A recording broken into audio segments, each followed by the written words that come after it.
সপ্তর্ষি,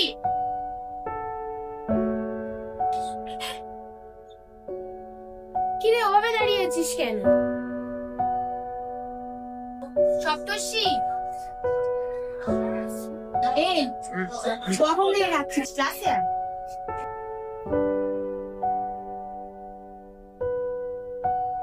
আচ্ছা এবার বল তোর কি হয়েছে, কি ভাবছিস তুই এত? কিছু না। জানিস তো আজকাল আমাদের বাবা মারা কতটা সাপোর্টিভ, তারপরেও লাইফের এত অপশন, এত কম্পিটিশন নিয়ে ভাবতে ভাবতে না মানে তো কনফিউজ হয়ে যায়।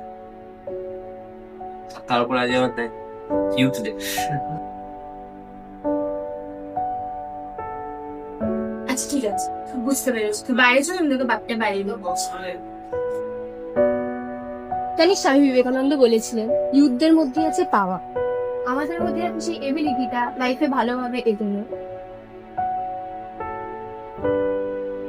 তো আমাদের মধ্যে সেই পাওয়ার থাকা সত্ত্বেও তো আমরা নিজেদেরকে নিয়ে ডাউট করে বসি না।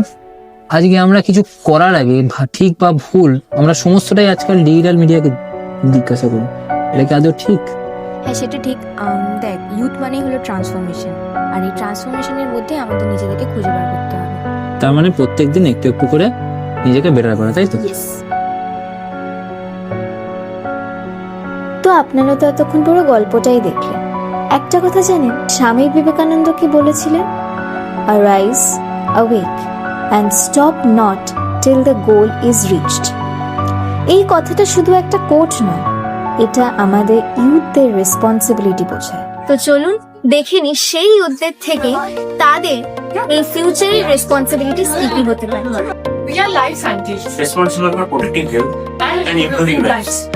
We are the future leaders responsible for ethical and sustainable growth. We are technologists responsible for building secure and human-centric systems. We are media, the fourth pillar, responsible for delivering the truth. We are hospitality professionals responsible for service empathy and sustainability. Different departments, different parts, কিন্তু আমাদের সবার responsibilities একটা। Youth মানে ভয় নয়, মানে responsibility নিয়ে এগোনো। So Happy National Youth Day!